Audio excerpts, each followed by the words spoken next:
Hi guys, welcome back to my channel. Today you join me back in the Bravo and for daylight for once, which is quite surprising for me because for the past whatever it is, been like 4 videos, it's always been dark.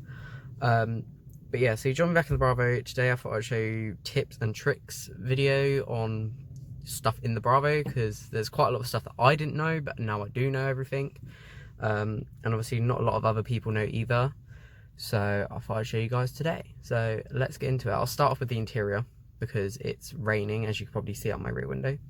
So we'll start off in the inside. So starting off with the interior, one thing that some Bravos have, some Bravos don't, is the armrest.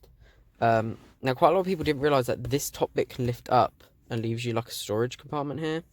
So that's one bonus, but also it can slide forwards and backwards. So you can see there's like a gap here. If I push it back, it goes backwards and then you just push forward like that. So I always have to push forwards because of the way I sit, so it's always handy having that there while you touch the gear stick. And then underneath, this is a fridge basically, so take that rubbish out of there. So you can put like 2 drinks in there, like 2 cans of drinks on top of each other, and there's like a little vent there. Whatever you have the temperature set on is what blows out in there. So, like in the summer, if you have it like set on ice cold with the aircon, then that will get nice and cold in there, which is actually quite handy to have in the summer. So that's the armrest. Now, there's also like a hidden menu in the radio. If I just start the car up, first time I've started the car, so start the car up, turn volume down, don't want to get copyrighted. So if you hold, like if you press menu, obviously it takes you through the menu and whatever, but if you hold it, it should take you, yeah, so it takes you into like a special secret menu. So you have like max volume, so the car can't go over a certain volume, phone volume, auto switch on, so when you turn the car on, the radio comes on, or if you don't want it to come on anytime you start the car, then you turn it off. Let me go back into it because it's timed out. So yeah, so you can obviously change the RDS clock and stuff like that. I have pretty much most stuff turned off in here other than the auto on, because obviously I want the radio to come on when I start the car. So get back out of that. So it takes back, obviously back into there. And then obviously if your car has the Blue and Me, which is these buttons here, so the Bluetooth, obviously you've got the thing down here, which I just have my iPod plugged into. So if you want to like play stuff through that, because I know a lot of people don't actually realise how to use that, so if you press this button here, it will come up on there with voice, media, and then it comes up on here because I've selected media. Oh, I can barely see it because of the torch. Now, my iPod isn't playing anything, so when I click now playing by pressing this button, it will just say nothing found. No media playing. So, that's quite handy to have, but if you have like a USB stick, you could also put a USB stick in there. So, in here, I know it looks like a car key, but it's just a USB stick. So I put that in there. Give that a second to just boot up in there, and then press media again. Well, ask for media again. Media. I was back up on here. I'll just go back to playlists. No playlist found. That was not what I wanted to press. Media player, play anything. Right, so it will start playing something through there and it'll tell you up there what's playing. That just says media. So you can see it works. So if you just want to go back, you just press that takes you back, but obviously I don't want that plugged in there. Let's put that back in there, and then I'll plug my iPod back. And then another thing as well, I mean, you've probably noticed it. Hold on, let me get that back in. You've probably noticed it if you've driven in the rain. So if I put my front wipers on, like that, and then my rear wiper is switched off, but if I go into reverse, my rear wiper comes on permanently, and then as soon as I take the car back out of reverse, it goes back off, which is just one of those nice little features to have. just because obviously when it's raining it comes straight on. Turn that one back off. And also some people don't realise that this is your intermittent settings, so you can obviously change how fast the wipers go, which is quite good. And then obviously rear wiper, and to spray, you know, more push forward, and then rear, just push it away from you. And then also at the end of your wiper stalk, you see this button here, it says trip on it. If you push that, it changes what it says on your display. So all your distance, your MPG figures. I normally just leave it on range, just because I like to see how many miles I've got left of fuel, and as you can see I haven't got that much left anyway.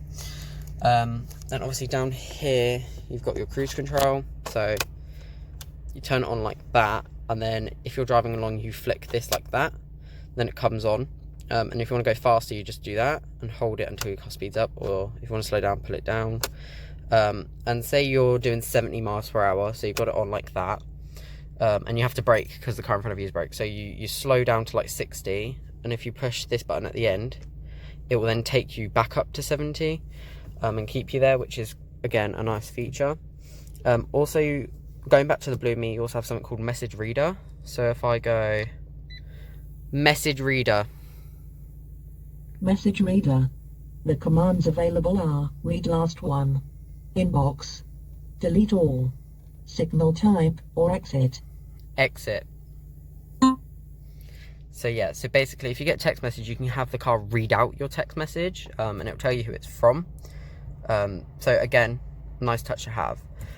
Also, I don't know if you guys have ever noticed, but I always have my headlights switched on. When I turn the car off, the lights turn off of the car, which again, it's just one of those nice features, because I like to leave my lights on all the time, because when I go through a tunnel or something like that, I like being able to see like my speedo, because when you have the lights off, you can't, the speedo's not illuminated until you put the lights on, so I just leave mine always on. But that also, I'm going to turn the car off so you can see that they turn off with the car, so they're switched on, and if I turn the car off, they're off, they're not on no more, so they just turn off like that.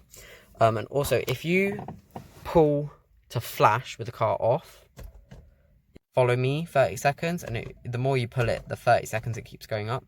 And what that is it's your follow me home headlights. So if you pull to flash, the lights come on for however long you've pulled them, and then they turn off by themselves, just so it lights your way up to the front door. And if you want to turn them off, just hold it and turn back off. I'm going to start the car back up again, so you can see my lights come back on again. I'll just start the car up.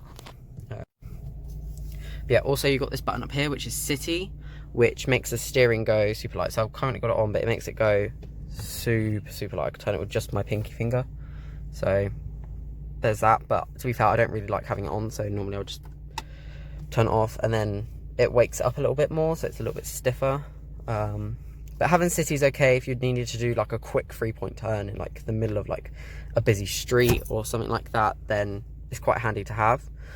Other things as well is these buttons up here. Now these two, if you've got your headlights on, these two control your headlight level. So mine currently says 0 because that's where you should have them set. But if I push them, you can see it says 1 and it goes up to 3, but I was leaving mine on to 0. Now if I push mode, it's like my settings menu. I did cover this in a different video, but I'll just go through it again. So that's your passenger airbag, that's how you turn it off. You got your service indicator. It says memory low because I've got 2 phones on my Bluetooth system, so that's what it would just always say anyway. Hurry up, give me the message. Yeah, so you've got button volume, I always have mine on max. Buzzer volume, I have mine on max. Language, units, auto close, which is your auto central locking when you hit 15 miles per hour. And you can also open your windows with a key, but I'll show you that soon. C radio, so it tells you what's playing on the radio on the display. Your date, your time, trip B data, speed beep, which beeps at you when you hit a certain miles per hour, which is quite handy if you're a first time driver. Your dimmer, which changes the brightness, but again, have mine on max, and then just exit the menu. And yeah, you just use those 3 buttons to navigate through the menu, which is quite handy to have. I think that's pretty much it for the inside. Obviously you've got your mirror controls down there, which pretty self-explanatory. You got your heated rear window button here, and when you put that on, it heats up your door mirrors as well, which again, handy to have. When it rains, you just put them on and it dries all the rain off your mirrors, which is very handy to have. And then I think that's about it. That's also where the microphone is for the Blue Me system, is just up here. Again, the more you know. And I think that is pretty much it for at least the front of the car anyway. I don't think there's anything interesting in glove box really. That's your Blue Me unit up there. That's the brain of the system. And obviously got a little light up there which is LEDs, because I changed all of my lights to LEDs because I hated the orange light. So yeah, I'm pretty sure that is it for the front of the car. There's a couple more things that I need to show you outside wise, so we'll get into that. Thing I just forgot, on your indicator stalk, if you put it on like that, obviously it comes on. If you're changing lane on the motorway, if you just push it lightly like this, it ticks 5 times, just so it's enough for you to change lane. So the same goes for down as well. So going left, it just changes lane for you, which is quite handy. So yeah, so if I get outside the car, I just unlock my doors. Right. I can show you that if I got my button, if I press the unlock button and hold it, my front windows go all the way down. I have to keep holding it, and then to go back up, and then hold it, they go all the way back up again. Really handy in the summer if it's boiling hot and you know the car's gonna be hot, you can just open the windows. Again, I showed this in another video, but to deadlock your car, so that's normal lock, but if you press it twice, you hear it lock a second time and the lights flash twice. So that means that the car is fully deadlocked, so even if someone smashes the window, they can't get in the car at all. Anyway, I'll unlock it again. In the back of the car, you've got child locks. So you just put the key in there like that, and you just child lock the door. It's just super simple like that. In the back, there's not really anything to show you other than you've got the air vent there and the little pocket in the back of the seat, which for some reason there isn't one here on the driver's side. Don't know why. Most Bravos have an armrest here. Mine doesn't have it because it's an inactive sport. But if you pull that down, there's a storage compartment in there, and it's got 2 cup holders that just pull straight out, which is super handy to have, and I wish mine had it, but nope. I went cheap out and got the active sport. Also, you've got obviously those little lights up there, but you've also got hooks above the below the handle. You can see it here, so you've got like a hook for everyone, whatever you want to hang up there. And then I think that's pretty much it for the back. So I'll shut the door. If your car has 4 remote electric windows, the rear windows will go down with the key, like I showed you. Also here, with your fuel cap, nothing really too special. Quite a lot of people don't know how to use their fuel cap, so all you do, key in. Obviously you would use 2 hands for this, but obviously I don't have 2 hands, I've only got 1 because I'm recording. So it's prudent to be a pain, so you just unlock it, twist it off. Now the diagram says to hang it there, and if you do that, this will just snap eventually, this rubber. So they've also got a hook, so just hook it on the hook like that, fill it with fuel, and when you're done, put it back in, twist it till you hear it click, and then just lock the thing again, pull your key out, shut it, that's about it. Now obviously the boot, you can use the button on the key like that, or you push that, it just opens. Nothing special in here apart from how messy my boot is. Don't worry about that sponge, that is not used on the paintwork. I would never even dream about doing that. So that's it in the boot.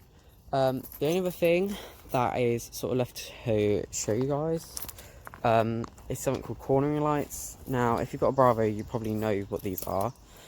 Also, this is how you fold in the mirrors, you just push them in. For cornering lights, all you do is, you have to have your headlights on, but obviously I already have mine on all the time, so put the key in, car has to obviously be on.